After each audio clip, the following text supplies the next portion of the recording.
Is now in session. On pod, poll, preside. Make sure all electronic devices are muted, please. God bless the United States, the state of Tennessee, and His honorable court. All right, we'll come to order. Please remain standing. We're going to have a prayer and pledge. Commissioner Jeff Kilmore, would you please lead us in prayer, sir? Let's pray. Most gracious Heavenly Father, Lord, we just thank you for this day, Lord. We thank you for the love that you show us day in and day out, and many blessings. Lord, we just ask you to watch over us tonight as we come together to do the will of the people of this great county. Yes. Lord, we thank you for loving us. Lord, we thank you for your grace and mercy. In Jesus' name I pray. Amen. Amen. Commissioner Bobby Hensley, would you please lead us, sir? Face the flag. I pledge allegiance to the flag of the United States of America and to the republic for which it stands, one nation, under God, indivisible, with liberty and justice for all. All right, you may be seated, please. We'll come to order. All right, we're going to have a roll call, please. Madam Clerk, please, ma'am. Bell. Here. Bumper. Here. DeBerry. Here. Gatlin. Here. Gillum. Here. Grantham. Here. Hensley. Here. Jenkins. Here. Kenmore. Here. Lake. Here. Lanier. Here. Miller. Here. Sane. Here. Vickers. Here. Weems. Here. Wright. Here. All right, next on the agenda, we have the approval of the minutes from last month. We've had time to look over those in your packet. Is there a motion to approve? So moved. Second. Motion been made, properly second. Any discussion? Seeing none, all those in favor, please signify by saying aye. Aye. Opposed, like sign, please. All right. As you see, we have notary list. So moved as read. All right. Second. Motion been made, second. Any discussion? Seeing none, all those in favor signify by saying aye. Aye. All opposed, like sign, please. Motion carries. All right, we'll move into reports from our county officials, departments, committees.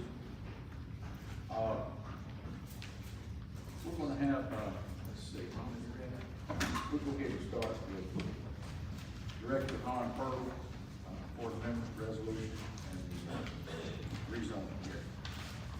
Good evening, Commissioners. Got a couple things tonight. First is the Bellamy rezoning.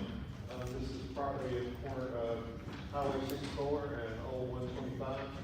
They're looking to rezone the property from FAR to C2. Happy to answer any questions you might have about that. It does come with a positive recommendation from the Boston Regional Planning Commission. Since in their region, it did not have to go before the Hardeman County Commission, Planning Commission. It only goes before the Planning Commission. And they did get a positive recommendation for the rezoning. Director, that's currently where they have the small buildings. Yes, they currently have some storage buildings that they have there. They're rezoning to be able to operate a business to sell those buildings on that property. Part of that was already commercial. Is that right? That was originally my understanding of that.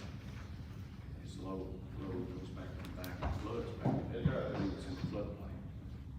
Part of it is the floodplain. They will be operating a business in the part that's not in the floodplain, just in case that's a concern. So what plot is this? It's right across, you know where Tree Road Grocery is? It's right across the street from Tree Lake. Gotcha. Okay. Right across Old 125 from Tree Lake. Yeah, it's right beside of course, where Gerald Gage's lot is, where it ends, and there's kind of a small ditch. If you turn there, it's right there, they have those buildings. Kind of catty corner from Three-Way Grocery. Right. Gotcha. Yeah. Has there been any objection raised to that? You know, Not been reported to me. No objections reported to me at this point. Or concern, I don't know anyone. Charlie, you said it comes with a positive recommendation from. Following regional planning. Okay.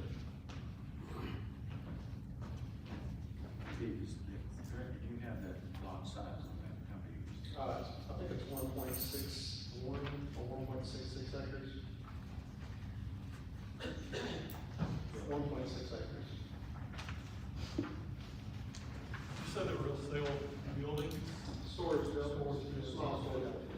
and it's been advertised, and there been any objections to it? Again, that has come to my attention. So they have public hearing on this? Bolivar Regional Planning, I'm not sure, I'm assuming that they would have had that when they presented it to them. Any objections from the neighbors? Again, not that I've heard. They have a couple of buildings out there now. Jackie, you're on that, you're on the city plan. On that. Industrial.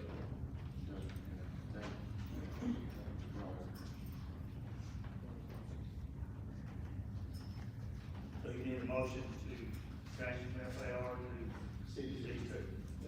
So moved. Second. Motion been made and properly second. Any discussion on the motion? Any discussion on the rezoning? On the resolution? 08026.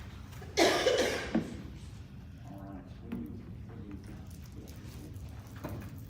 All those, we need to roll call on that.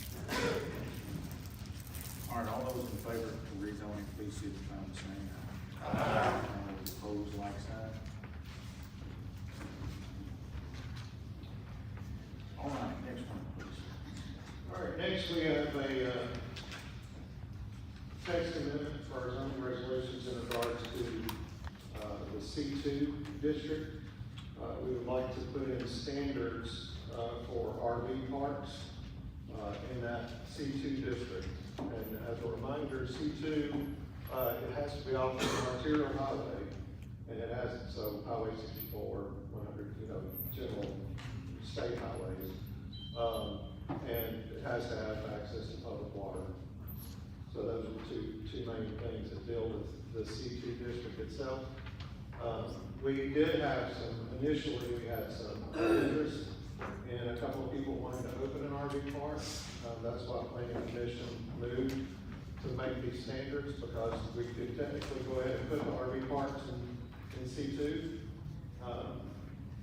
But we didn't have any standards to make sure that they would be appropriate and well kept. And so that's what this amendment is for, is to create those standards and definitions of what needs to be in there, as well as what is required with the site plan and what is required in the RV park itself. It was a discussion for a few months with Planning Commission, and we finally got it hammered out where everybody was okay with what you have before you. I'm happy to answer any questions you have, elaborate more if you need to elaborate more on that. It is a minimum of 10 acres. They have to have a minimum of 10 acres to be able to even approach the Planning Commission about opening up an RV park. Ron, I got a question. Yes, sir. So this was a recommendation from the board? Yes, this is a positive recommendation. Do you happen to know, you know, have any idea what the vote was? Yes, it was all positive. So everybody? Yes, sir, everybody was good. That was not the way it was originally. That's why we had, we had those couple of months there where we hammered everything out. Gotcha. So this is coming to you with a positive recommendation from the entire planning commission. Well, needed.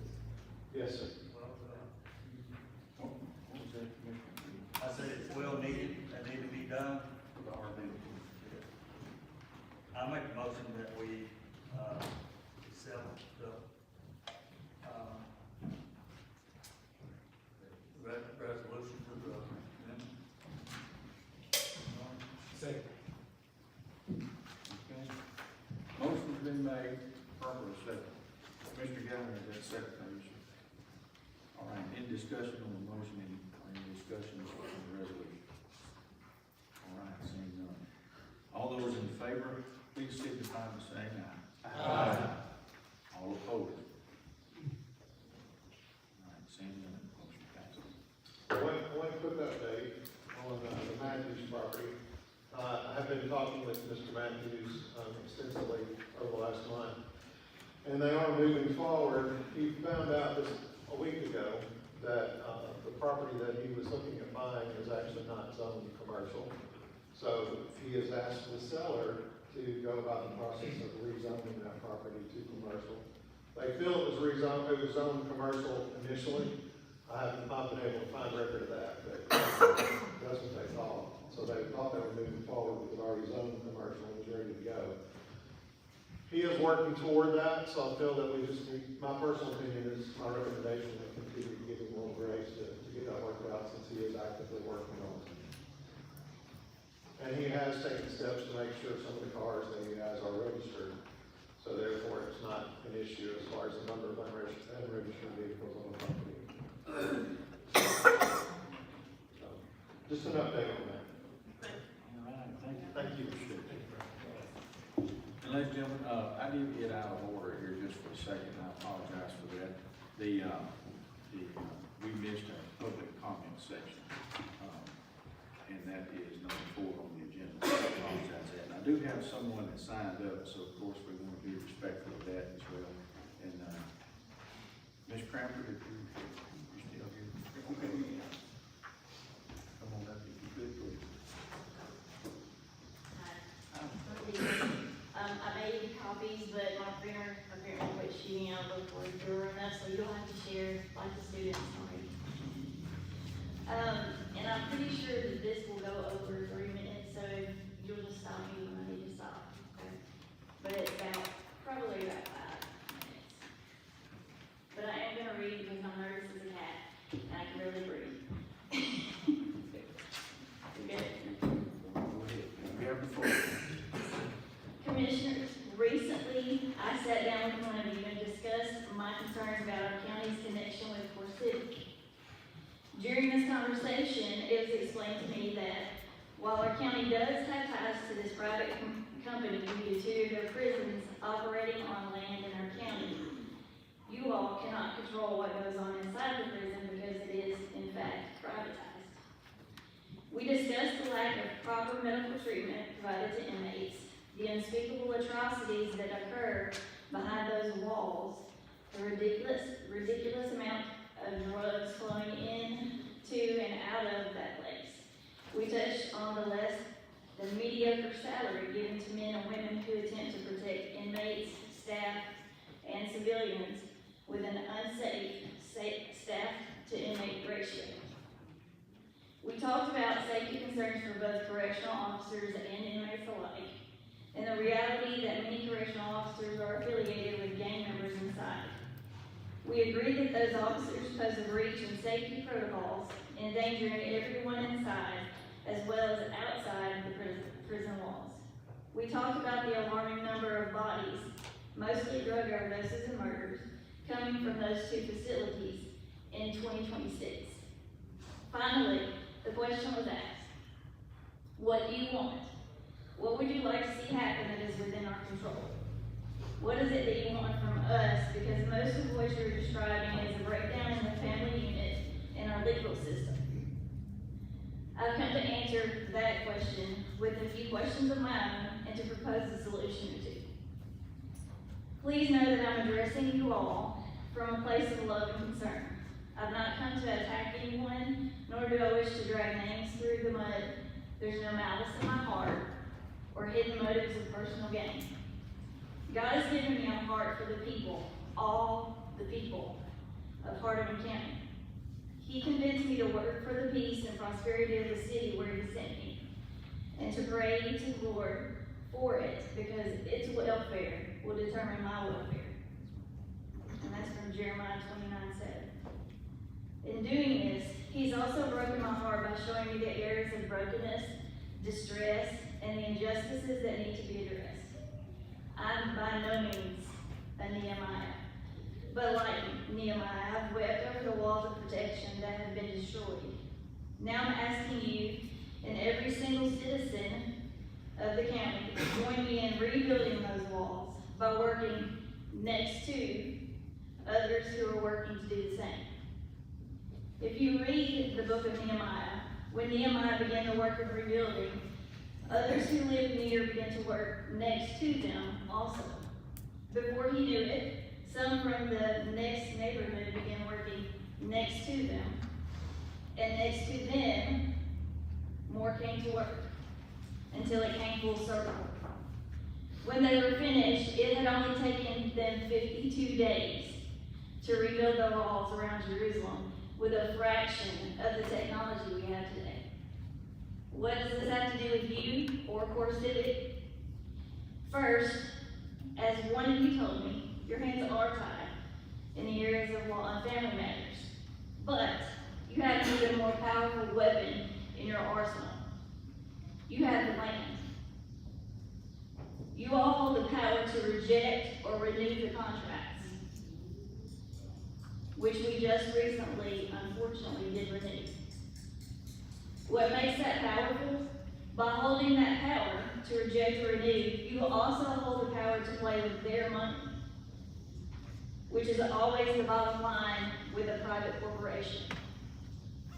These representatives who are here tonight make a small fraction compared to the CEOs, CFOs, and COOs make. They make just enough to be the yes men who do the deeds for the bigger fish, who don't want to deal with what they send them to do. Our county also receives a fraction compared to what those corporate figures make. Yes, we are a distressed county. Yes, we need that money. And many of our people need those jobs. But at what cost? When the good people who work there can no longer maintain a safe environment or do their jobs because the employees who are helping run drugs and extortion rings have completely taken over, what good have we done for them? We leave them the option of unemployment because now we have this scandalous blemish that precedes us when we see new industries. Those industries look at our school systems, the crime rate, the employability of our people, and they turn right around and look elsewhere. Why? They see a high murder rate per capita, broken schools made up of broken citizens affected by the high crime rate and low income rates, and a crooked and unjust system. They see people who would trade the table scraps from Core Civic for the prospect of bigger and better things God would bless us with if we trust in and seek after Him in His ways of doing business.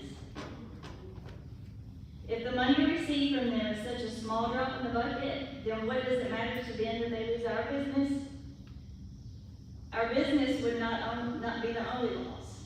Once other distressed counties, and be sure that Core Civic has strategically chosen those, figure out that they also hold the same power that Hardeman County holds, they too will cancel contracts or demand plea. It is the kind of strategy that the Freedom Riders used during the Civil Rights Movement. You hit them where it hurts, and they will listen. The people hold more power by working next to them than they will ever really understand. To be clear, the first thing I want from you is for you to use the leverage of those contracts to either make changes or eliminate the problem. The second thing I want from you is for you to do your homework, understand what should be happening versus what is actually happening in those prisons, and make your demands with the understanding that if those demands are not met, those contracts will not be renewed. We voted you in for this purpose. In love, I'm telling you that it's your job to be digging, decide if there is a breach in that wall of protection, and hold those who are supposed to be mending rather than destroying those walls accountable. If all you're doing is renewing the contracts each year because that's what we've always done, then you become the breach in the law. Now, I've put a list of demands that you could demand from Core Civic, and since I'm probably out of time, I don't have to read those, I can, okay? But You can read those, but I will skip down. I want you to flip over to the back. Because the bottom line is this. Industry is not coming if our children are not okay. Our children will not be okay if Core Civic is one of the best options for opportunity we give the parents. Your hands may be tied in some capacity, but you can still make a difference. To continue to do nothing, however, is not an option. I said this to most of you back in 2019, but I will attempt once again. The only thing necessary for the triumph of evil is that good men do nothing. Thank y'all. Thank you, Mr. Brown. That's you. Only person signed up on the public comment, so we will move on to, go back in order. We have highway superintendent. Let's move on to the highway superintendent, if we could. Mr. Swift, I think you have some road development, maybe some budget amendments as well. Yes, sir, there's a lot of things. I don't know how it's listed in you guys forward, but if you want to start with the road list first thing in mind. We have to do this once a year, county commission has to approve road list, so there might be a few little small changes in there, but I'm not aware of anything major. If you have any questions on that, feel free to follow anything, if not, I'll just get a motion for approval. Any questions for Mr. Swift on the road list? Move to approve. Second. Motion been made, second. In discussion. Seeing none, all those in favor, please signify by saying aye. Aye. All opposed?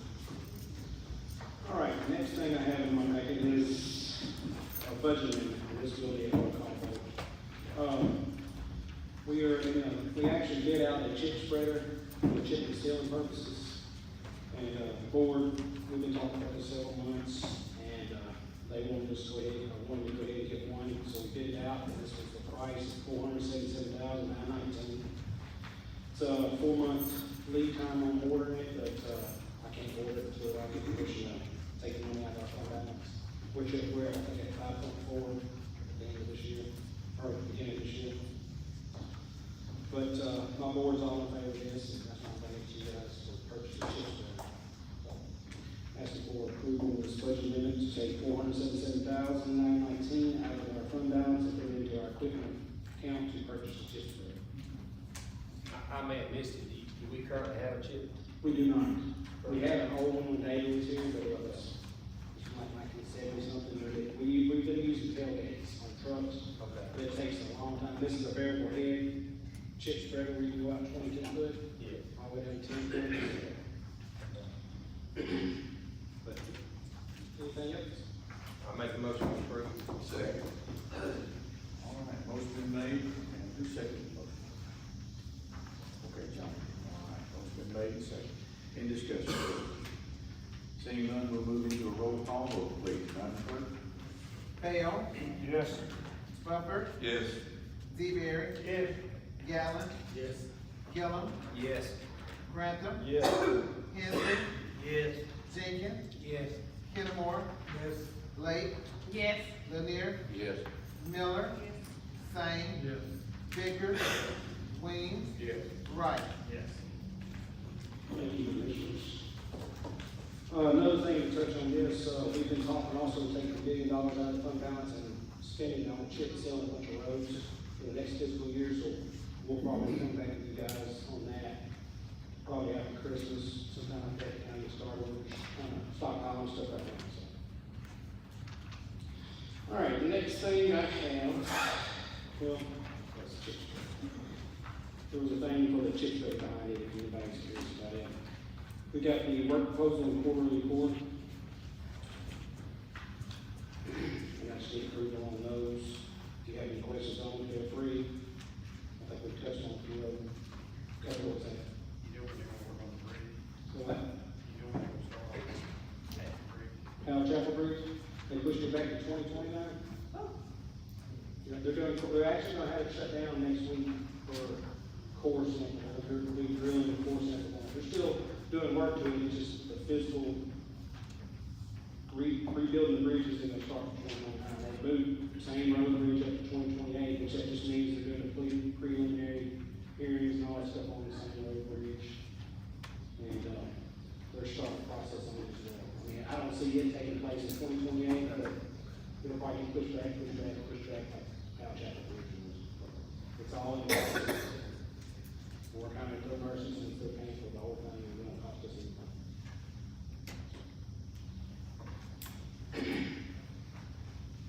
But my board's already approved, according to her proposal, so. You guys got any other questions, feel free. If not, I just need approval. So moved. Second. All right, motion been made and seconded. Any discussion from Mr. Swift? All right, seeing none, we do not need a roll call on this. All those in favor, please signify by saying aye. Aye. All opposed, like sign. Thank you, Commissioner. One more thing, a couple of people, citizens reached out to me about the wheel tax. I went to the finance office and kind of done a little research on it and stuff, and they just wanted me to kind of make the public aware because evidently it was a hot topic this past year. The wheel tax started, I think it initially tried to start in '68, which failed, and then it brought up in '72, and it was brought before the county. I think it failed the first year, and then it was brought up again to raise money to purchase or to build the hospital at the time. Well, that went for a year, and then it disbanded or whatever, and went back to the county, and then it come back up, I think, in '93. It was '93 or '96, I don't remember that year. But, that's when it initially started for the highway department to fund the highway department for roads. Yeah. So after that took place, they redid it back in, I think it was '93, then '96, they changed it to $20, and then in 2006, they changed it again to, it was at $20 for the highway department, and they raised it to 30, and then in 2006, they changed it for the CJC. They added $40 to pay for CJC, and then $40 to the highway department. Yeah. So right now, as it sits, the highway department gets $40, and the CJC, or debt services gets $40 of that money to pay for the CJC. So that's a breakdown on the wheel tax for everybody that's kind of didn't know it. But like I said, the highway department only gets $40, and then debt service gets up to $40, and then $25 for the state of Tennessee. Casey, thank you for doing that research. They reached out to me as well, but I've also talked to groups that didn't understand that. I talked to a group today, talking about the wheel tax, because you're under a certain type of maintenance of record. Yes. It does meet that, what the county provides, and the state also matches that dollar for dollar. So it's imperative that we have those funds, so. And that's the only way, that's the only thing the county contributes to the highway department as far as funding for the roads and stuff. The rest of it comes from fuel taxes. Yeah. Anytime you fill your car in the state of Tennessee, you're contributing part to the county roads, no matter what part of the state of Tennessee you're in. Now, if you go to Mississippi, you're contributing to Mississippi, so. Or Kentucky, vice versa. But yeah, that's the only way the highway department, we don't get property tax or anything. So Casey, question for you, on the wheel tax, was that an open end for the CJC, pay that off? Or Well- was that deadline set, or just open end? Well, I mean, the way it worked in the past is when they raised the money, they would kind of just turn it back over, or they just, the county, you guys are in control of it, so. Y'all, I think they voted to, or they sent a letter to the court rejecting them taking it out anymore. It was part of the resolution, but you had to get past the resolution, then you can build on it from there. From what I read, it took away, they took it back, the county took it back after the hospital was completed or whatever, so they didn't need that money anymore. It was just kind of additional startup money to kind of help get it started. Now, after that, it went dormant for years and years and years, until it came back up in like '93, and I think it was actually Don Force was the one that, made a recommendation to give $10 to the highway department, so. And then, I mean, if you ask me, since I'm with the highway department, I think it should just go to the highway department only, but that's not me, that's the county commission, the county's call on that, so. But I'm talking about the $40 that goes to CJC. You know, when the CJC gets paid off and you guys want to turn the money and do something else, or if you want to do something else with it, that's totally up to the commission. That's not anything with me. Well, since you was doing research, I didn't know Yeah. myself. No, that's Is that it. an open end that we pay forever, or? No. The county commission at any time can make adjustments to that. Now, like Todd said on the maintenance of effort on my part, it's based off a 5-year average, so it's a 5-year average of what the collection rate comes to Tonyette's office. That's what I get, 5-year averages. I mean, it's somewhere around $800,000, that's all I get. And I think it's somewhat probably the same for the CJ6. So you look like you're giving the highway department around, it's like $799, $796 1 year, $794, $780. And then it has been $800,000 back in 2016, 15, something like that. But, and I'm assuming it gets the same for the CJC, but I mean, I don't know what's owed on the CJC, but I'm sure if, when it gets paid off, whatever you guys want to do with it, if y'all want to do away with it, do away with that $40, you want to add to it, I would recommend that, but We won't be up here. no, I'm just saying, if you get something paid off, I'd say do away with it, let's get it back down. That's typically referred to, a lot of times in tax, it's called a sunset tax, where it would be specifically used for that person, or for that particular purpose, and then, the sun sets on that, and it's closed Yeah, out. it's closed out. And it goes back in reverse. But the county commission has to do that, you don't just automatically go away, you would have to vote on it, and say, hey, we're Going away. Yeah.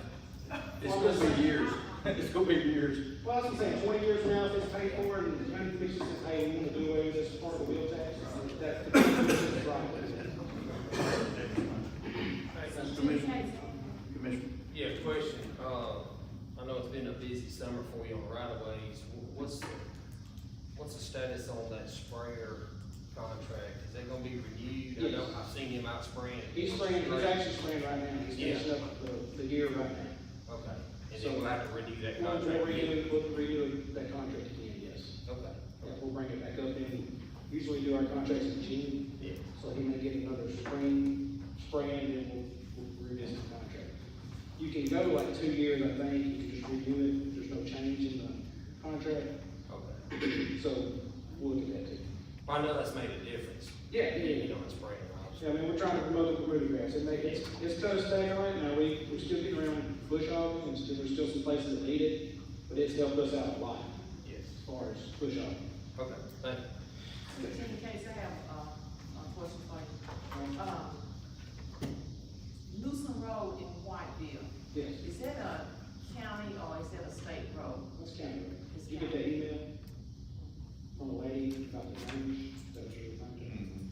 That's what, Drainage? well, that also, but that was where I. Okay, I'm sorry. That road is very dark, and I don't know, you know, would you be the person, but, I think I would need your assistance on, how could, you know, the street lights, because that's a busy road. It is, but, I mean, we don't really put streetlights out in the county. If some, like, people. So that, so DEA a or private something. person had to. Yeah, I mean, I've got streetlights on mine at the end of my driveway. I mean, I'm not gonna ask the public to put streetlights out there. Now, if it becomes time, we can look at the situation, talk to DEA, see if there's something, but part of that, the first section of that, about 4 miles of the city limits. I don't know. Yeah, city limits, I think that's a dump site or something there, or one of their collection sites. Then when you go around the curve, it's kind of residential, so, Okay. I mean, we've got a lot of back roads that are dark like that, so, I don't know, you have to kind of do a census or something with the public, to see if they do that. A census. Yeah, I mean, I don't know if that's the right word term to Okay. use, But I just thought I'd ask you but, first. yeah, well, we can look into it, it's just, I don't know the right way to go about it, but I can feed into it and get you attention. But I appreciate it. Yeah. Thank you. Anything else? Anybody got anything else? Casey, I have a question just real quick, Right. and about speed bumps. I get that quite a bit out in the county. Yeah. Can you kind of clarify that, how that may affect the law? Well, what I was told years ago, there was a liability issue on anywhere you got speed bump. I looked into this back in 2014 for David. Yeah. When somebody come to him, your speed limit has a lot to do with it, and signage has a lot to do with it. There's like a Secretary of State study or something like that. I don't know, like I said, I don't remember everything I looked up, but they said the liability issue was, if you don't have the correct signage, if somebody hits a speed bump, tears the front end out of the car, they can sue the county. I think it's 95% of the cases were in favor of the person suing the county, so that's why now this is back in 2014, I don't know what all's changed since then, but we don't put them down because of liability issue, and because they have to be under 30 miles an hour, and most of our county roads are 45. We have a few that are 30 miles an hour, but I've always been told it's a liability issue now. Like We don't state have a aid- resolution in the county for speed bumps either, so. And a state aid road, you have to get permission, I guess. from Yeah, the state aid, have to, you can't put it on state aid. Yeah. Like I said, it's gotta be, now we put rumble strips and stuff like that down, Yeah.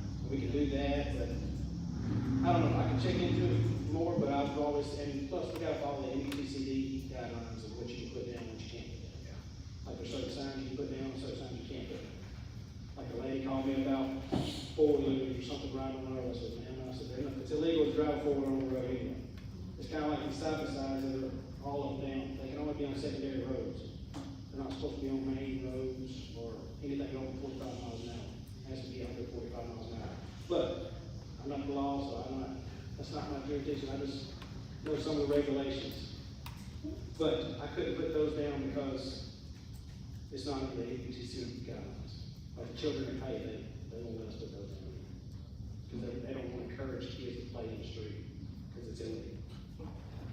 So, Any other questions for Superintendent Swift? all right, thank you guys. Superintendent. Appreciate you very much. Ms. Allen, do you have anything for?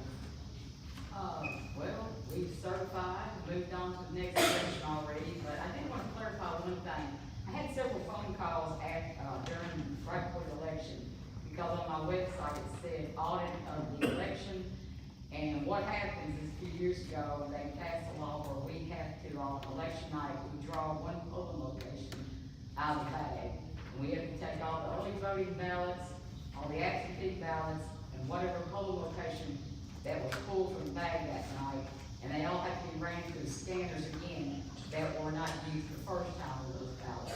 And so I'd like to say, praise God again, that we had a perfect audit, zero variance, and so I'm thankful for that. So, but now we're getting ready for the November election, so if anybody asks what an audit's about, because I had calls saying, was it gonna change the election? I'm going, no. I hope it's gonna prove the election was right, so that's what it is. Rusty? Yes, sir. The Administrator, Mr. Rusty Dickman. Welcome, sir. Thank you, good evening, Mayor, good evening, Commissioners. I have a pretty long report, so I'll go through it pretty quick, as I know it's busy tonight. Just to catch up, I wasn't here, in July, but I will give you a catch up on the numbers. Total calls for fiscal year 25-26, we had 4,586. We had a total collection for 25-26 of $1,324,302.98. So far for, fiscal year 26-27, we've made 584 calls, so that's 13% of what we did, all of last year. Total collections, we had a slow collections, after the ice storm. There were several reasons why. We've got those kind of mitigated at this point, so we've been doing a whole lot better catching up our collections from, the fiscal year 25-26, but, total collections for July alone were, 459,122. And then total collections, for August, so the start of August until now, we've had $218,060.99. So it's a total $677,182.99, and that's 51% of what we collected all of last year. So we're catching up, most of that's a catch up, and we're doing a little bit better. So on our staffing numbers, we have total, full-time paramedics, we have 8. One of those is testing at this point in time to get her paramedic license, this month. That gives us a full, conglomerate of paramedics, gives us our 9. For the full-time, EMTs, we have 8 of those. One of those, is a basic EMT who's testing. We have, some variance there because we've got some people that have mentioned that they're going to forfeit their full-time position to go part-time. So, we're still gonna be full. We have some issues with one of our paramedics that's out on a workers' comp case, and then we have another paramedic that's out on administrative leave. Both of those should be back within the next couple of weeks. I know the one that was on administrative leave will be back this week. So we have 5 part-time paramedics, 9 part-time EMTs and advanced EMTs and basic EMTs. So we have added to our crew quite a bit. So next thing is building and maintenance. We've updated our fire alarm system that we had some issues with when I first came in, so it's back online at this point, and it is being monitored. We've gone through tier 1 on that. Some other things on our building and maintenance, we're updating some of the locks in our building. Back in April, there was a law passed for ambulance services to become DDA compliant, and some of the things that we have, even though they're DDA compliant, they're kind of dated. So we're trying to catch up with what we've got going on with DDA compliance of our controlled substances. One of those things is we've looked into doing some cyber locks. What that is it's a code that's embedded into a key, and I can give people access to different parts of the building and different locks on the ambulances for our narcotics. So without that key, they can't get in. So we're looking at updating that. It was kind of a high cost at first to get started on that. The initial cost was about $10,500. So we weren't planning on that. I talked to the mayor and talked to Linda, and I think there's going to be a budget limit, possibly through the opioid fund. Yes. They used to get that. Get that paid for that. We had to pay about $3,500, $4,000. We're gonna do an RFID for our prescriptions. So for our controlled substances and our high volume medications, we're gonna have it's called Log RX, and you're gonna have to kind of use an RFID code to use those medications, so we know and we have a count on where every drop of our medications are going, so we have a better idea on that. Again, that's a little bit of an initial cost. It's not gonna be that every year. So, we're also looking at this point, if we can find funds for it, we're looking at trying to upgrade our security system, around the building. We do have a security system right now, but we're looking to try to upgrade it so we can, just have some better security, some better video footage. At this point on our ambulances, we have 5 units in service, 3 frontline units, what we consider frontline units. Our other 2 that are backup units, both have about over 300,000 miles on them. So we're needing to get those in place pretty quickly. We do have the CDBG grant that I have put in for the bid specs. So once I put the bid specs in, they send those bid specs to the state. The state community block grant looks at it. They agree that those specs fit what we initially got the grant for. Once that comes back, then it'll come back to you all to vote on us putting the ambulances out for bid. So we are going to be looking at that hopefully by the next county commission meeting. We also have the Rural Healthcare Transformation Act. The state's going to be giving us an ambulance. There were some issues with what was going on with that. So some people got contracts, some people didn't. We supposedly got a contract. I haven't seen it. We're trying to run that down. But everybody's contracted. They haven't started using those funds for a new ambulance required by the state. We're gonna all get put on hold until October 31st.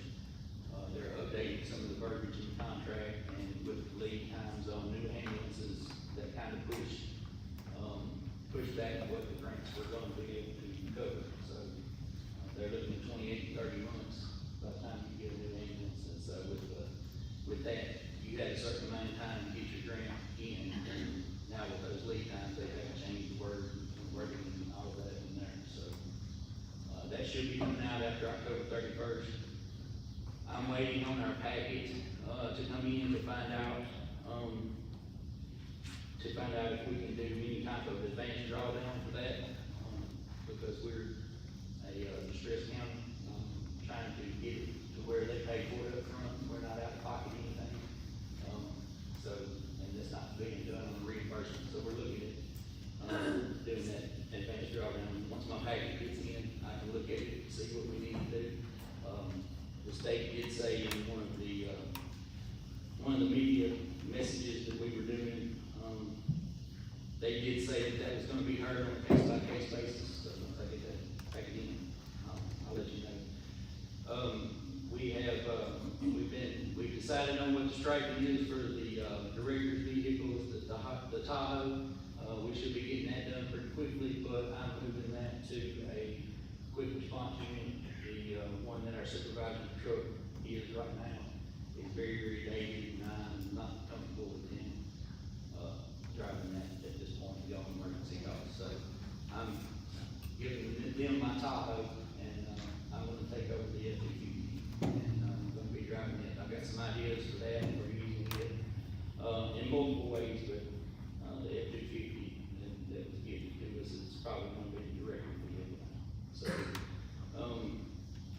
we're gonna be spending a little bit of money on that, try to get it updated so we can get some emergency calls, so I can go on some emergency calls with that. Part of that too will be some striping on that, and I'll talk to Dee about getting that done as well. So in our equipment, we had a 3-star grant. We finally got that going again. We have a new light pack 35 monitor coming in from the 3-star grant. We've got the one new striker auto load stricter system, 3-star grant. We have 14 more AEDs coming in. The first 16 went to the sheriff's department, I think one to the solid. But we're getting 14 more of those. And I have applied for the assistant firefighter grant for 6 more of the striker auto load systems. We should be hearing from that in about September 1st of October, to see if we qualify for that grant. Now the big thing, I know most of you got in your packet, you got the policy and procedure manual, and I've been working on that. It's kind of put together over 4 months on top of what I was doing. So I hope all of you had a chance to look at that. I would have liked to have the ambulance board go over that and look at it and kind of confer with them before turning it in. But I think this is just something that's needed. We need a better guideline to go by, and I think these policy and procedures. My plan is to use these and then develop a handbook off of these policies and procedures to kind of give out to everybody. So I also had a infographic that was in that packet too, that kind of tells you what the cost of an ambulance is these days. So it's pretty high, pretty impressive on the cost of that. So luckily, we have qualified for quite a few grants, which is helping out. But anyway, that's my report. You got any questions or any concerns about the policy and procedure manual, if we need to get? I don't know if it's available from the county or, is it like HR resources agency or consultants or somebody review all this? It's a lot of stuff to. Yes, sir. Make sure that we're not doing something that is not right. Yes, sir. Well, one of the, I think the attorney was able to get a copy of that. Who's So it? he looked at it. I looked at it. Uh-oh. I looked at it. Was that good or not? I don't know, apparently not. Well,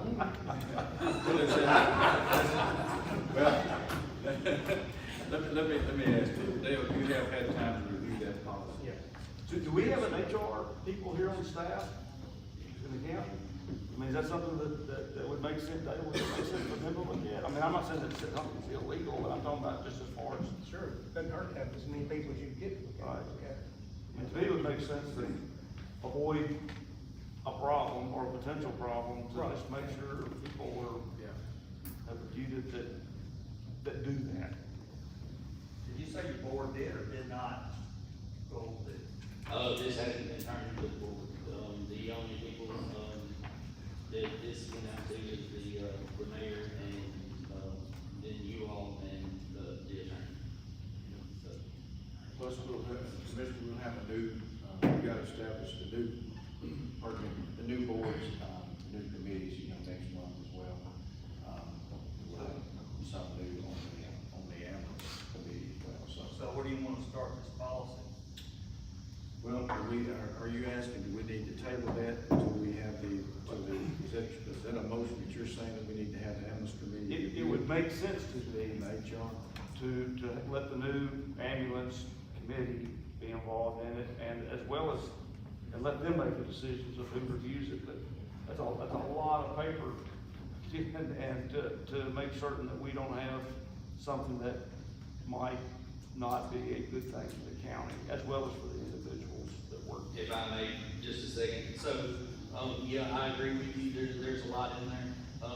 Most of this, comes from our, policy book that we have right now. It's just written in a different way, a kind of a way that you can understand it a little bit better. It gives you the policy, it gives you the purpose, it gives you the scope, who all it contains. So that's why it was, increased in size so much, but, I do agree with your sentiment on that. Does the state have something that they give to the counties or can provide the counties, like a policy and procedure for ambulance services that have already been kind of vetted through all the people that need to be vetted? So as far as the way the ambulance services run, no, I think the only thing that the state gives is the EMS policy and procedure. This is pretty much, derived from what you come up with for the county. Like I said, most of this that's in there is already approved, it's just written in a different way. There is a lot of things that's added in there, but for those that are added, a lot of that comes from, fire departments and fire services that I've been involved with, that I've looked at, and the fire service is a 160-year-old, tried and true method of how to run an emergency service. So, are those vetted by the state? A lot of them, they're doing exactly what we're doing. They have their county attorney or their municipality attorney look at it. Okay. They go over to make sure that there's no issue with it legality wise, and then it's just approved. So. David, are you making? I would say that we ought to or I would make a recommendation that we let the new ambulance committee review it I second. before. Okay, so that's your motion. The motion is made then to have the ambulance committee, the second by Commissioner Lake. Is there any discussion? Seeing none, all those in favor, signify by saying aye. Aye. All opposed? All right, no opposition. So, when we get the new commissioner's seal, we will have several new people on the ambulance committee to give to them as well, and have a meeting very soon, early September.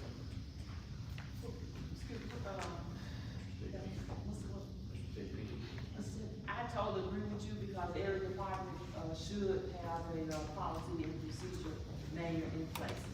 Yeah, so I totally agree with you, Mr. Bailey.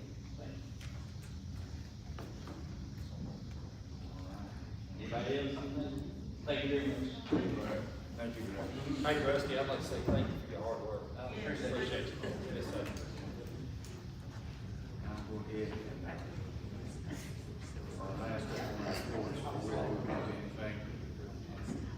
Would you have one for the sheriff's department? All right, let's have your attention, please. Order, let's have order. Good evening, everyone. I'm standing in for Sheriff Doolin. Go over the solid waste, or, litter grant, for public utilize, £16,000 collected. Some of the locations, Mecklenburg Drive, Big Cal 59, Door Road, Fed Corner, Overlook, No Hill.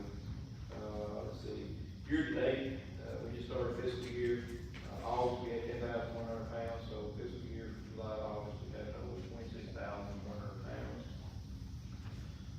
Monthly arrests and statistics for July 15th to August 14th, we had 96 arrests, just 4 reports on criminal incidents, 11 thefts and burglaries, 9 assaults, 7 traffic offenses, 1 mental consumer, 2 harassment, threats, intimidation, 4 fraud, 3 drug offenses, 4 sex offenses, 4 vandalism, 1 shooting, and 8 other disturbances or protected order violations, or violations. That is, yeah, we had our jail inspection recently, everything passed except for one. We have a firearm panel that we are waiting for the part to come in. We have been waiting for several months. We've been talking to Chase. That part is on back order, but unfortunately it has not gotten here. So it is, the inspection, we did not pass inspection for that one fall. They are scheduled to come back 60 days. We're in communication with Chase to see if we can get that. There's nothing we can do about that one particular part. If it doesn't get in 60 days, we're non-compliant. Our hands are tied. This is, the same control panel we've had problems with since day one, but hopefully that part comes in and it will get solved and it rectify the problem. So it's just outside our control. We can't make it get the part here any quicker. But other than that, the jail is squared away.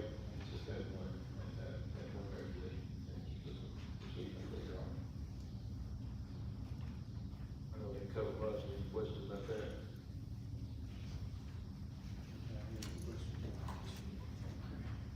I have one other, proposal.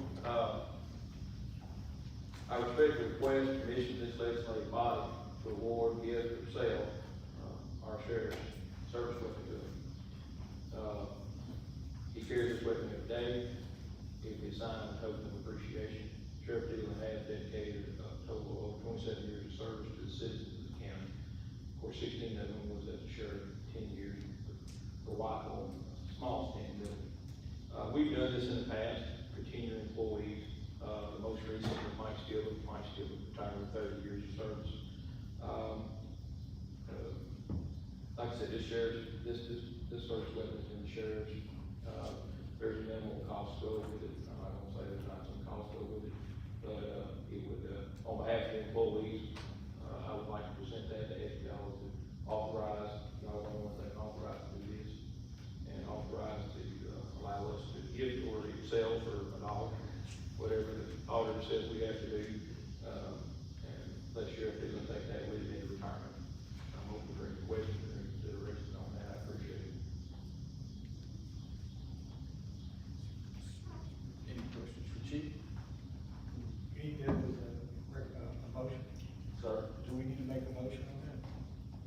I think you did good. I make a motion, we allow the sheriff's department to give Sheriff Dillon the service weapon. Second. Okay, motion been made, second. Any discussion, please? One other thing, Mayor, I'm sorry. I have a memorandum that I abbreviated, but basically in this memorandum, it's asking this service authorization to do that, so I can file that with the clerk of court, also, please.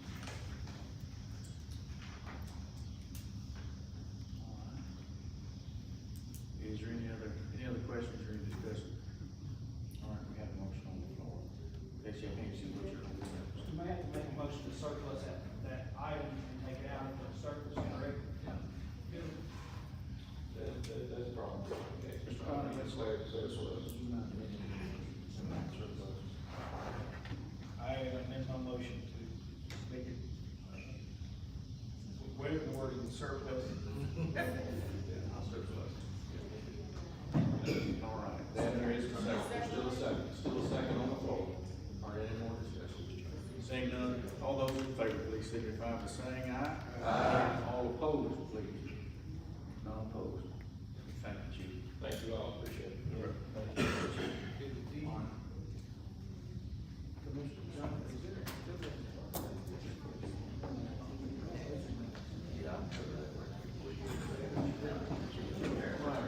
Good evening, Commissioners. The budget amendment you received in your packet is on hold. The auditors have currently been in Mayor's office, and they are reviewing that. So, we're not gonna take the action to table it. It's just on hold. It'll be back to this. Thank you. Thank you, Mr. Commissioner. All right, next we'll have some quick discussion. There's been, one of those, discussions tonight on Core Civic. I think we have some items, that Commissioner Neer that's sent in, and we have some items that you received in from my lawyer Congress, so. We're open for discussion, we'd like to bring that up and discuss the items, discuss the things, as we need to. Dale, would you like to say anything? Start the discussion. Thank you, Mr. Chairman. Commissioners, after chairing the July meeting, there were several questions directed at me chairing that meeting, and I said I would not make assumptions. I was waiting on some answers. If I did get any, I would research it myself. So I did that, and I had Ms. Christie send you all a packet. You've got a hard copy of documents 3, 4, 5, and 6. I'll go to those last. Hopefully you had the time to see the packet. Attorney Congress sent a packet. If you were able to get it open, he's also got a synopsis sheet for us from his discovery. I'm just going to touch on some AI Google searches. Not going to take much time on that before I get to the documents you have at the podium, which are state documents from the Secretary of State's website. Saw it on Attorney Congress minutes, but nobody could remember, was this a LLC, was it a corporation, was it a board? So I finally Google searched the entity that handles monetary transactions between the state of Tennessee and Core City, and it gave me the answer. Hardeman County Correctional Facilities Corporation, HCCFC. It was formed in 1995, if you look it up, and that corporation became dissolved or inactive, and HCCFC-2 was formed in 2002. I believe the reason for that was, from my research, CCA originally owned those prisons and they were bought out by Core City. Therefore, the change of the corporation. In saying that, the only commissioner on this panel that was here, I will say this just for local knowledge, in 2002, is Commissioner Jackie Sane. He has no recollection of the corporation that ever being brought before the commissioner or any board member's name to it. And that was the question I asked him. Google search 2 says that the county mayor nominates and the Hardeman County Commission confirms the board members of the Hardeman County Correctional Facilities Corporation. I've sat on this panel for 16 years under 3 mayors, until Mayor Sane in 2021. Never knew a corporation existed or had members. So that's on my behalf. Skip 3, 4, 5, and 6. And these were just Google searches. This is not pointing fingers at anybody. This is AI responses, but it was just some questions that I put in. If board members are appointed to HCCFC-2 without confirmation of this legislative body, what are the ramifications of that? It goes on to say, is it criminal? Highly unlikely. Is it unethical? Potentially yes. What does the law say? I think the biggest answer I got out of that was, depending on what action is taken, it can be declared null and void. If you read that AI response. That was through number 9, and I think the last one I put in, if you were a board member of HCCFC-2 and were at one time a county attorney, a county judge, or sit on the bench for core civic cases, what was the ramifications of that? And you can look in your packet, and there were several answers to that one, from possibly unethical or not, misconduct or not, depending on the case, even the criminal. But that's just AI responses from questions I had put in. But the main thing was to find what we were dealing with. So you've got them at your, and you got your synopsis from Attorney Conger. I'm going to agree with some things on that as I go, and I'm going to disagree with some, because I've read over it. I got notes all over the place. Let's just go back to Yes. because you're talking very fast. Sorry. So can you tell me again, you said what the board does? Say that part again. The AI Google search said the mayor nominates Okay. and the commission confirms. Thank you. Or the legislative body. Thank you. And then I will get to what, Attorney Connor's got in the charter of the corporations is. Okay, you got these in hand, Commission. Doc number 3, that's a screenshot from the Secretary of State's website showing you the corporation, when it was filed, and who the registered agent is, William B. Hubbard. This does not show the author. So that's just. So just to clarify, so in 1995, the charters, right? That corporation is now dissolved or inactive. We're dealing with the one from 2002. It's -2. Right, so these are not the charter members? Yes, they still were the same charter. Yes. Yes, I don't believe that the original members changed. They just redid the corporation. Okay, number 4 shows, the current registered agent, William B. Hubbard, which is an attorney from Nashville, for those of you who don't know, changing to former mayor, Jimmy Sain. If you look at the bottom, that was done on May the 21st, 2022, by William B. Hubbard. If you see, Attorney Connor's sheet, under section 1B, line 2, it says this was not changed until May 21, 22, the date's correct, when then Mayor Sain changed the registered agent. Former Mayor Sain didn't change this, William Hubbard did. His signature's on the document. And it would have to be, because he was the current agent of record. Right. So, that shows that action, and that was after, if you saw Attorney Connor's packet, it showed the minutes from, 2021, when the commission at that time took action. Number 5 is just, it gives you both dates. At the bottom's first, because it was going from oldest to newest on the Secretary of State's website. It shows the May 21st change from William Hubbard to former Mayor Jimmy Sain. And then you'll see dated 2/13/23, the agent changed back from Jimmy Sain back to William Hubbard. Stop right there. And look, well, hold on, let's now go to 6, because that's the same thing. So then I wanted to see who changed it, and I found that. So number 6, that's February 13, 2023. Chip Carey's named president of this corporation, William Hubbard's named secretary, Hubbard's named agent of record, and the signature on that is our county attorney, Dale Connor. My question is, who authorized you to do this? I'd like to give a little bit of background now, but I talked to Mayor Paulson about it, and the corporation was never dissolved. And so it didn't have, the only registered agent it had was the former mayor, so we switched it back to Mr. Hubbard, because under the charter, Mr. Hubbard was the registered agent, and then we had to, so I switched it back to Mr. Hubbard, because the former mayor was a registered agent, and I figured it's better to have Mr. Hubbard back as the registered agent, so I did that. Why did you not bring it to us?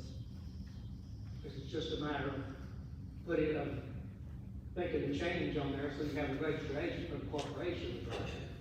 It was a matter of $72,000 that the county was getting. I don't know anything about that.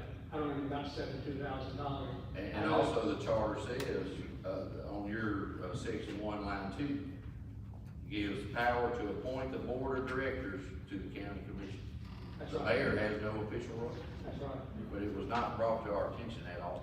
We're talking about the registered agent versus the board of directors, and when the charters, and I'll tell you, that first corporation was never properly dissolved.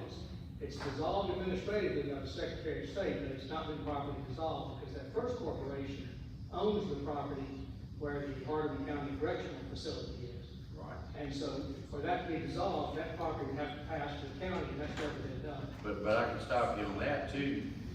It says, despite county's legal counsel being present, this is the last line item, Commissioners, on Attorney Connor's synopsis. Despite the county's legal counsel being present at the August 17, 2021 meeting, no steps were taken for a legal dissolution. William Hubbard and Chip Carey own this corporation. No attorney, including Dale Condor, can dissolve. The owners have to dissolve. They left it in good standing. I'm an LLC. I'm the owner. I'm the only member. I'm the only one who can dissolve it, unless I'm dead and my power of attorney can. The county is the only member of the corporation, so the county can decide to go away with the corporations, and then you have to go look at each one of those corporations, what they own. But this is in regard to dissolving. The owners have to dissolve it. That's what I'm saying, the county makes the decision to dissolve it, because it's the owner of the corporation, it's the only member. But this is saying on formal counsel, no steps were taken for a legal dissolution. Right. They're not able to. And then you were hired on, you wouldn't be able to either. If the county votes to dissolve the corporation, then the corporation will be dissolved. Because the county owns the corporation, it's the only member of the corporation. The county does not own the corporation. Let me William Hubbard and Chip Carey own it. John, please, wait They're just a just on the second. board of directors, they don't know. Commissioner, please, just for a second. When you dissolve a corporation, and I'm gonna ask this for discussion's sake here real quick. When you dissolve a corporation in the state, this is a benefit corporation. You have to file an articles of dissolution. Was there an articles of dissolution ever filed with the state of Tennessee?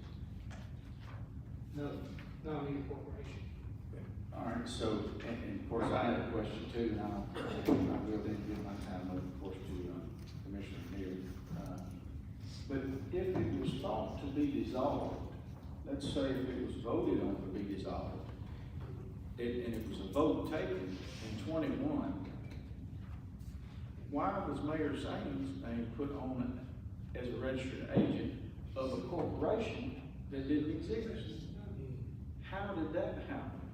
Now, if it didn't exist, he shouldn't have been a registered agent. He shouldn't have done anything in a corporation, because it's a corporation. It's HCCFC who owns the land and the prison. There was a bond issue done probably 30 years ago, and they went out and sold these bonds, but it says in that charter, I believe, is to fund, to manage as well in that particular charter. And that's what, I don't understand how that happened, but anyway, I would yield. I just thought I'd ask that if there was no articles of dissolution, so it was not then dissolved at the state level. And the wording may have been right on those minutes as far as HCCFC, but I also spoke with former Mayor Saint. He's never seen any of these documents that I found in research, ever. He's never filled one out. His name is not on any of them. You can look at all 20 years of this corporation whose names are on. But the only form he ever seen was the money. Had to have our EIN and bank account numbers to get the money flowing to Hardeman County. Once this action was taken May the 13th, at some point, somebody filled that form out with the state to get the money going back through the corporation, not through us. But if the money comes to the county, it's only as a pass-through, then it goes to Port Civic to pay for the operations of the prisons. Yeah. But it came to the county for 16 months. Okay, but it's not a benefit to the county, because any interest on that money belongs to CCA, because CCA, or Port Civic. I don't believe that to be true either. You were newly hired, and I explained to the commission when we were working on the budget, when we were getting the money, that we got $72,000 a year for admin fee that went into the general fund. We created a separate fund, Fund 171. Ms. Linda from the mayor's office can tell you all of this. So it would not look like it was in our fund balance. That money was drawing interest. Commissioner Sain and I were skeptical of that, so we asked her, please check with the powers that be. And I reported to you all. Ms. Linda checked with Ms. Vicki Barber from the State Comptroller's office, and she came back and said, absolutely, we could. And you were sitting right there, Mr. Condor, and when I said that, and I said, Dale, do you believe that to be true? The comptroller said that, I'm And not you gonna said, argue with it. right. But I'm telling you that if the money. And I saw that in your packet, but it looks like there's something typed on the middle. It looked like a law or statute. Just what the comptroller said to somebody. And Correct. repeated to me, so Correct. but, I have an obligation to research it and not give bad legal advice. But- I wasn't here 20 years ago. Right, I didn't and sell to corporations. I wouldn't Hang on either. a second. I didn't sell to corporations, I don't give a, who is, I don't care if there are corporations, I don't care who the directors are. It's the county commission's job to change the directors of the corporation if they want to change. And I'm sorry if somebody 20 years ago didn't tell somebody that, and that it's been running along like this without anybody knowing anything about it, but I've provided you the information I've got. And the mayor has no role in appointing or nominating anybody, any more than anybody in this audience to come in and say, well, I want Joe Bull and Bobby Smith to be on there, so. Well, I understand that. We're trying to wrap our heads around a corporation that we have not known existed for 20 plus years. And Commissioner Sane being the senior commissioner on this panel since 98, Yes. has no knowledge. Hey, my only question is, when you changed the register agent from former mayor, why did you change it to Mr. Hubbard instead of the current mayor? Well, because in the charter, it says Mr. Hubbard, the charter appoints Mr. Hubbard as the registered agent for the corporation, so I just went with Mr. Hubbard as the registered agent for the corporation. Because none of this would be coming up if the current mayor had just been made the registered agent. The $72,000 would still be coming to the county. I don't know who made the decision to send the money to the CoreCitics account as opposed to coming into the county. I had no involvement in that, so. Let me It ask takes more than a registered agent to make that decision. Let me ask this question, please. If you're taking on, or if you dissolve a corporation, then you have to absorb the assets of that corporation, which would be HCCLC, which is the property itself. That has to then come back into the county. Now, I have looked in my records, I have looked in every record that I could think about possibly.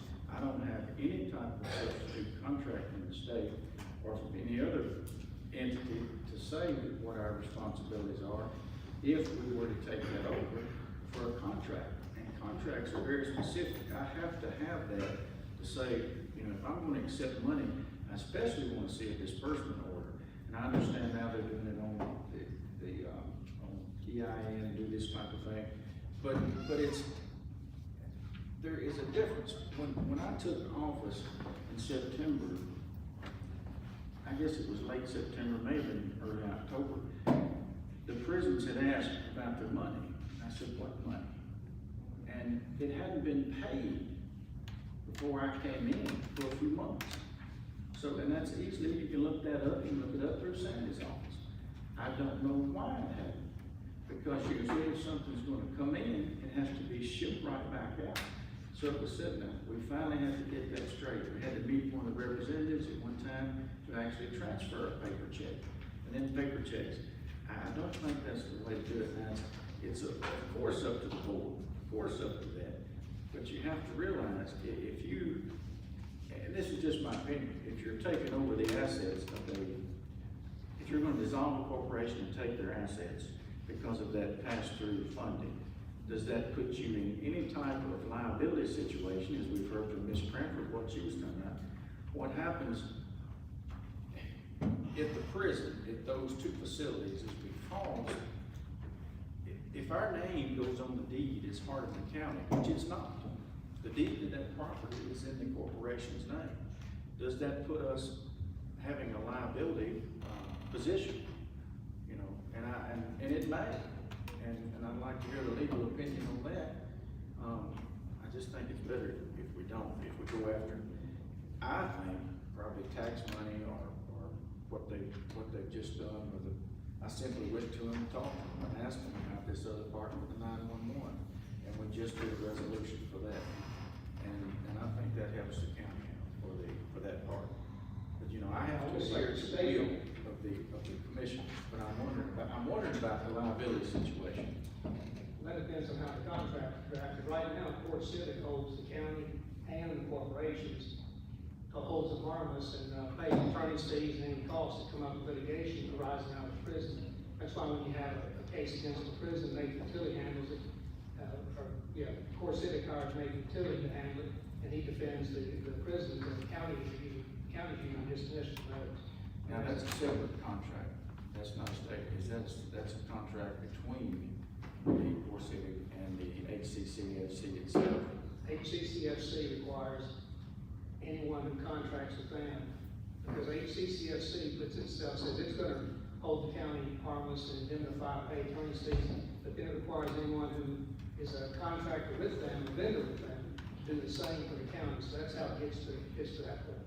Yeah, I think that was 9.1, and I had to peruse through it, I believe that stuck out. It's an indemnity clause. Right, but that would have to there's be- also a provision that if when the contract's up, and that's not anything we're getting to, but when the contract's up for the prison, the state has the right of first refusal on taking over the prison. And I think that, I'll have to go back and find the documents on this, I haven't been able to find them, but I think it's supposed to be whatever's owed on the bonds that were used to pay for the prison, and that's zero now, so the state wouldn't pay anything really to take that over. But to me, if you dissolve it, there has to be something set into the state to say that the county has voted to dissolve it. The owners have to dissolve it, we cannot. The county can dissolve. William Hubbard, even when we was getting the money, kept it active. I fill out that annual report yearly, I fill out 21 of them. Even if you're right, and the directors are the ones who can dissolve it, then you can replace the directors who will dissolve the corporation. Dale, so you said the way the group is, the county and the corporation are held harmless for liability, right? Right. Okay, so do you see any reason for the corporation if they're both held harmless for liability? If the county, my concern is the county, so if the county is held harmless in a contract with whoever, because the county contracts with the state to house the prisoners, and then the county set up the corporations, and then contracted CCA back then, later turned over to Core City, to build the prisons and to operate. And so in that contract that HCCFC has with Core Civic says it's gonna hold the county harmless. So as long as the county's held harmless by a contractual agreement with whoever's operating the prison, then it should take care of the county. And as far as the corporations, I don't know that yet promising to hold the county harmless and then hiring somebody that also promises to hold the county harmless, that it makes any difference whether it's there. I've never gotten a straight answer that I can understand. And I understand I'm maybe the simplest one in this room as to why the corporations are set up when the contract is from the state to the county, because Core Civic can only operate one prison in a contract with the county, and that's the one in South Central prison. So all the rest of these, they contract with the counties, and then the counties find somebody, Core Civic, to operate the prison. And from my understanding, it was set up to have two prisons. Are we the only county that has that two minimum security prison? I think so. Or at that time, I know that was, and that was still certain. I don't know if there's another county that has two prisons or not, but, the second corporation, they set it up for the second prison. And there was a document I found in the file that's never been executed that was going to merge those two corporations into one, and then it would operate, the prison through Core City. That was never done. You know, my problem is that when we dissolved this organization, that you took it on yourself to change it back. Knowing what we went through, you had to know we wanted to dissolve it, or you wouldn't have never changed it, because I know you're the man, you gotta ask the question, why you want this changed back? You never So, okay, that's what I'm saying. Okay, if we made a mistake, why would you take it on yourself, change it back before coming to us saying, y'all made a mistake, we've got to change this back? That's my. And who shared the username, password, or control number with you, so you could even get on that to fill that form out? I have no idea. I could probably got it. If I had to have that, I probably got it from the mayor, that's all I can think. Because you needed a registration for the corporation, and why leave it with the former mayor who wasn't involved anymore? You put it back with the person. Because it took our money away. Huh? It took our money away. No, it didn't, because you didn't have any money to begin. $72,000 a year, that's no money. The interest we were drawing off of it, $200,000 to $400,000. $200,000 to $400,000 a year in interest. I'm telling you, the interest belongs to Core City. Well, that's not what the comptroller said. Well, the comptroller and I disagree. I wanna know who you Well, I know our money's represent. gone. The county, you represent the mayor. I represent the county until the end of tonight. If you got my resignation now, so we get you another day. I'm done. Did I finish? I come down here, I charge y'all less than any employee that's ever worked for y'all does, and I come down here and I get treated like I'm involved in some scam or something, so I'll send you my letter of resignation tomorrow, and, y'all enjoy it. Commissioners, I'd like to say in closing, since I did research this, I don't like any of this. I don't like how any of it was done over the last 20 years. I can't believe this panel has not been made aware. Even if the corporation was in place, it's still county business. And you won't find anybody that was aware.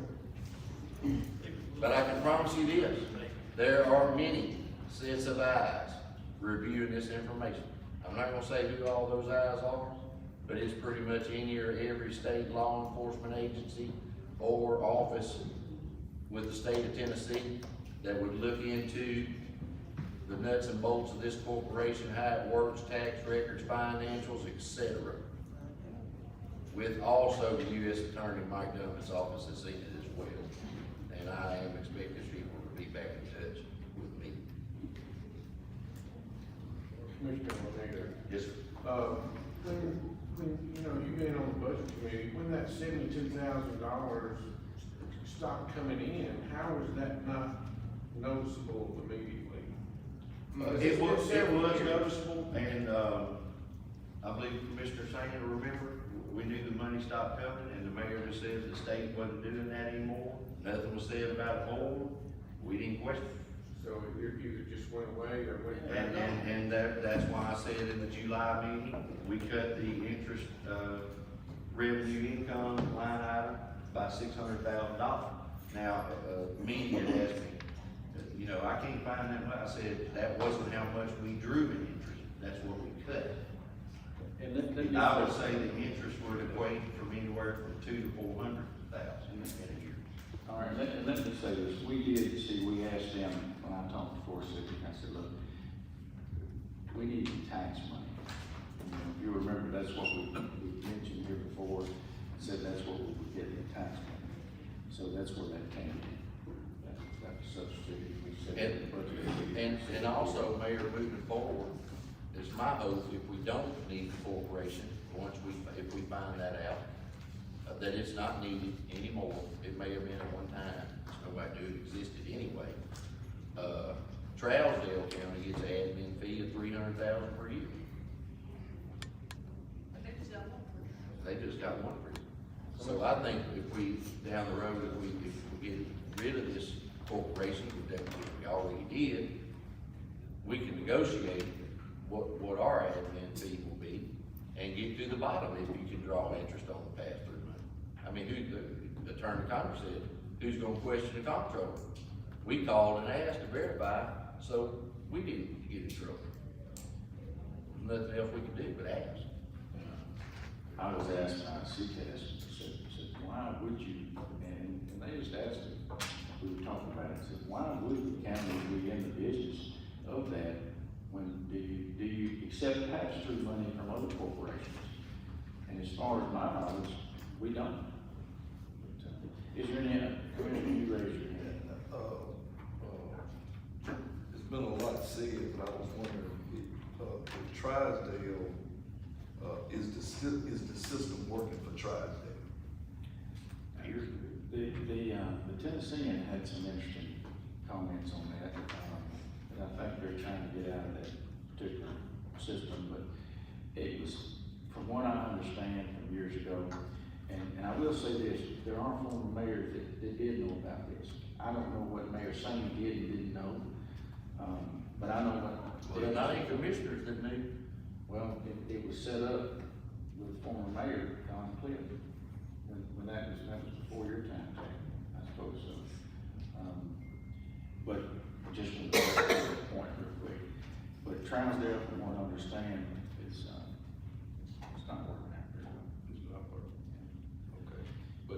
But right now, the system is working for Hardeman County or not? Well, it seems to be, question. There was a lot said again, so did Hardeman County, take core civic money and bank it, put it in the bank, drew interest off of it, and then gave the core civic?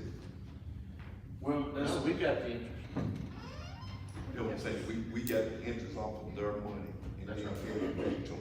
Right. No, we didn't give it back to them. No, not the interest, the but I'm principal. talking, the money that you banked, we drew the interest off the money that we banked, and we got the interest money, and then we paid core civic, correct? And according to Sandy's office, it wouldn't sit there over 6 days. And they were very gracious to me because the new mayor coming in, there's things that we didn't, they said, where's the money? Well, I didn't know it hadn't been paid out. I wasn't mayor then, but it had not been paid out. It should have been paid out. And I'd like to know why it wasn't paid out. So let's just find that out as well. I don't see the former mayor here, but I'm sure somebody could ask him why it wasn't paid out in the first place. But we were shown grace, and what I meant by that comment, it's working out, Ms. Cranford, all due respect to you, it's a financial situation. We don't get into the inner workings with the non-compliance reports. The ACCSC gets those type of non-compliance reports, or the liquidated damages reports. That's what that corporation does in itself, and that's what was set up in the charters. So, I don't know about the inner workings inside the prison. We don't have that, so. Mayor, I've got a question on the comment you just made about the money had not been paid out by the former mayor. Can you get some dates on when that money, how long it hadn't been paid out, how long we had that money holding? Yeah. I'd like to know that so we could find a policy. Yeah, I'd like to know. And some of the staff, it may have been, they thought it was gonna be transferred out. 2 of the people in this particular situation have passed away. So there's answers that we'll never have. We can only get so much, so. But seeing as there's no more discussion, if y'all wouldn't mind, let's move on. We have some things here I'd like to run by. The 3-star, what Rusty had mentioned earlier about the AEDs and the stretcher lift and the heart monitor. That's coming in, and I just need approval to say we will proceed with them. It's just a formality. If I can have a motion to proceed with that, with the 3-star. I'll make a motion, we proceed. Second. Is there a second? Is there any discussion? All those in favor, please signify by saying aye. Now let's move into Commissioner, if you would help me, please, sir. We want to recognize our officials that will be leaving, and we want to say a few things. And Ms. Dudley, you're here as well? Yeah. All right. Ms. Dudley, would you come up?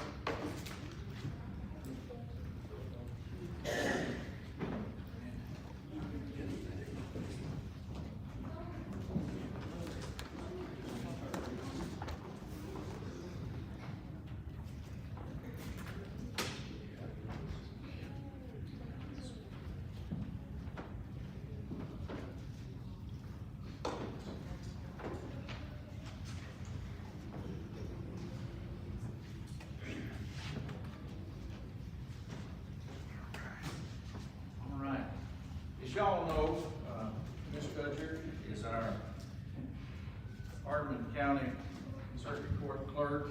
She has served this county. We appreciate your service to the county. And I want to give you this from the Hardeman County citizens and from our Hardeman County Commission. And I had a little fun with her earlier today and told her we didn't have a plaque ready. We were going to give her a blank plaque. It's not blank. This says, in appreciation to Eunice Gudger for your dedicated service to the citizens of Hardeman County. This is Hardeman County Court Clerk, 2022 to 2026.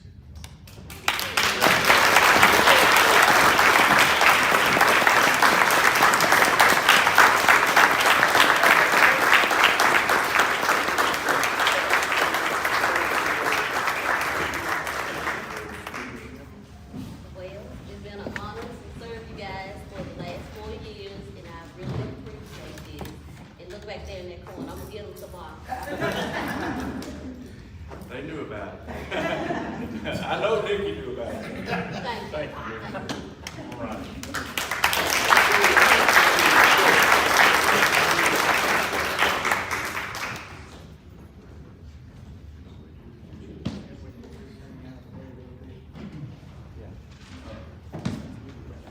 We're losing, there's 4 commissioners that will not be with us next session.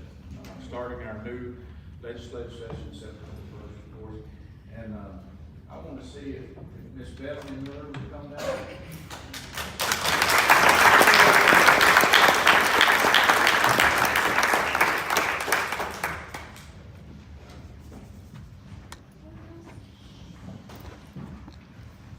And it's customary, typically, of course, I call Vice Mayor, Mr. Lanier, and ask him what we usually do when a commissioner, leaves office. And he said, typically what we do, customary, is to, take their nameplate and present that to them.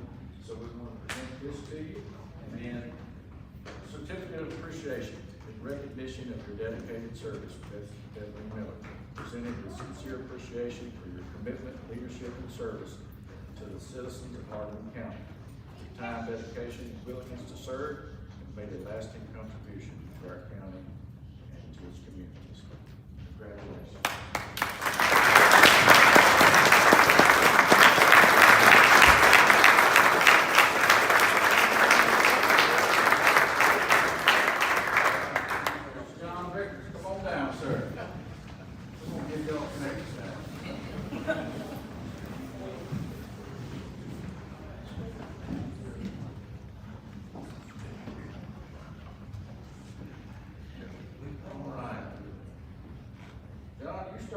Back in 2014. Well, as customary, we will present that to you, Commissioner Vickers. Certificate of appreciation and recognition of your dedicated service, Mr. John Vickers. Presented with sincere appreciation, commitment, leadership, and service to the citizens of Hardeman County from 2014 to 2026. Thank you, sir.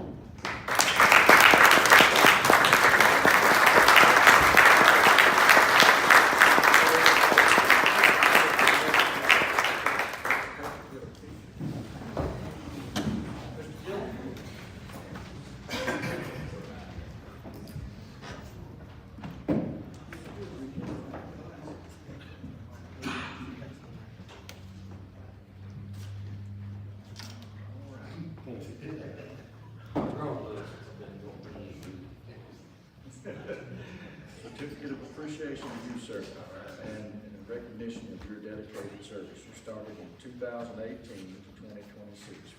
Presented to Mark Gill with sincere appreciation to your commitment, leadership, and service to the citizens of Hardeman County, for your dedication and time and willingness to serve. Thank you, sir. Appreciate it.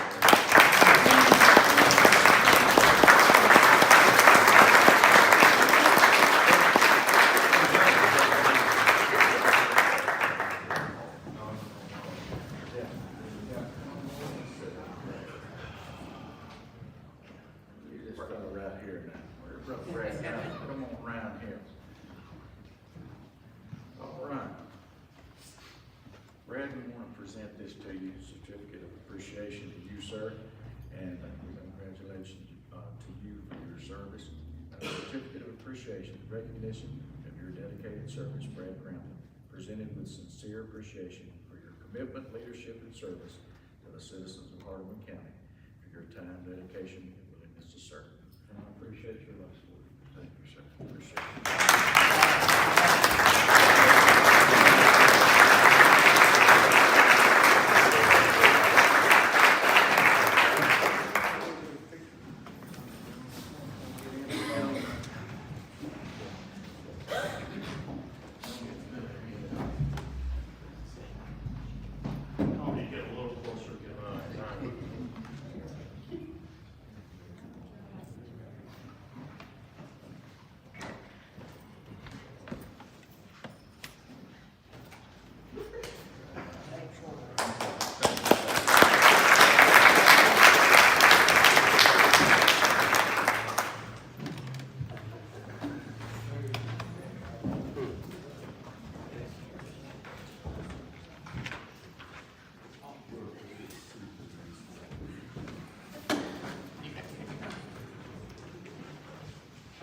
gentlemen, not to leave this person out, I want to recognize Sheriff Tooman tonight. He is not with us tonight, but he has served for 16 years faithfully to this county.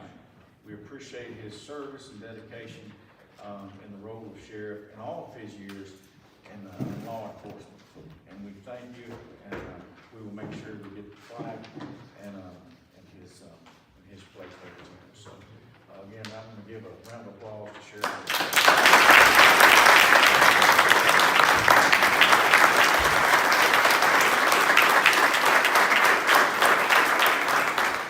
Thank you, Commissioner. Thank you. All right, let's see. Well, next we would have a report from our lawyer, Will. Pending this list. Yeah, let me see, I don't see anything. Oh, yeah, sir. That, I said, we've got a swearing in ceremony coming up, August the 31st. And we're gonna do that here at 12 o'clock in the courtroom. And that's gonna be for the highway, for the Board of Education, for the commissioners, for the sheriff, for all the elected officials. I also want to have a little fun with this lady. I didn't forget. Miss Lily Barnes, you come up here for a second. This lady's given over 30 years, 35 years actually. Here, I won't say too much more about that. All right. Y'all, we had a party here for Miss Lily, retirement party. And Josh, come here, hold on just a second. And we had this, the county did a proclamation for Miss Lily. It says Hardeman County Proclamation honoring the retirement of Miss Lily Barnes by the mayor. Whereas it has been said that a public servant leads with care rather than control, someone who faithfully serves each day, not for recognition, but because of a genuine commitment to helping others. Whereas Lily Barnes has exemplified that spirit of service through more than 35 years of dedication to the citizens of Hardeman County.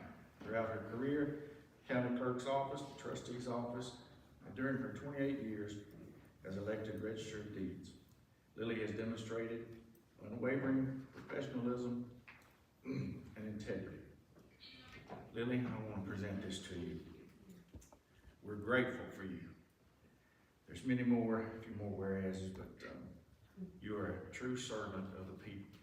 I've enjoyed it. I appreciate you. I've been so blessed and thankful.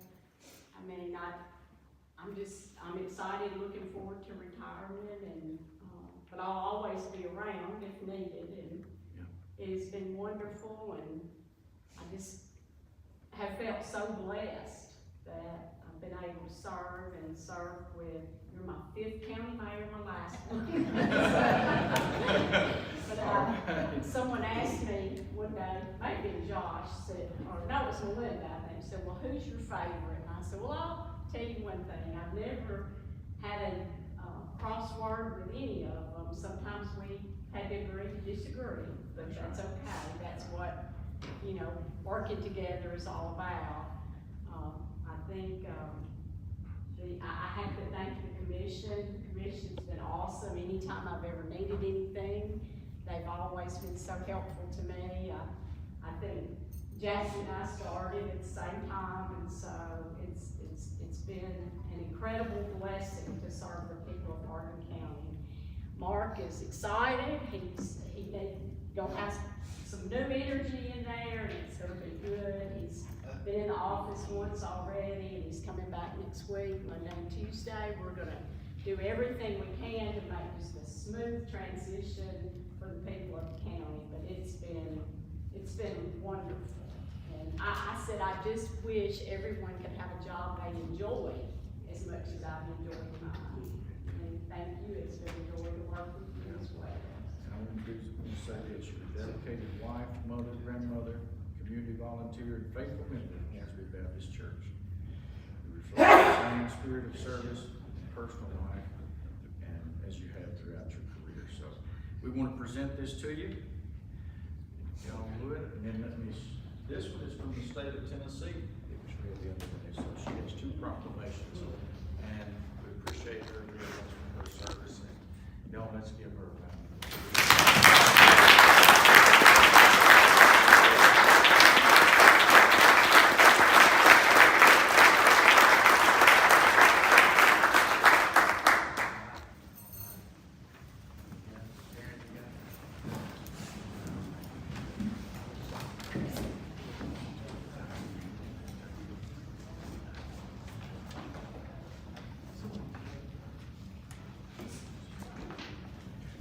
Okay, y'all, I think, about ready to wrap that up, adjourn. All right, as I said, the swearing-in ceremony, August 31st, and we appreciate our new commissioners that will be coming in. I think we have 3 of them here tonight, Mr. Stewart, Mr. Howell, and Mr. Briggs, and we appreciate you being here, and we look forward to working with you over the next 4 years. Who do we have? Well, Miss Erica, yes, that's right, I see you over there. Yeah. Thank you, Miss Woods. And there is some training, and if y'all would just see me after that, after the commission meeting, I need to tell you just a little bit about that. So, if there's no other business, is there a motion to adjourn? I move we adjourn. Thank you.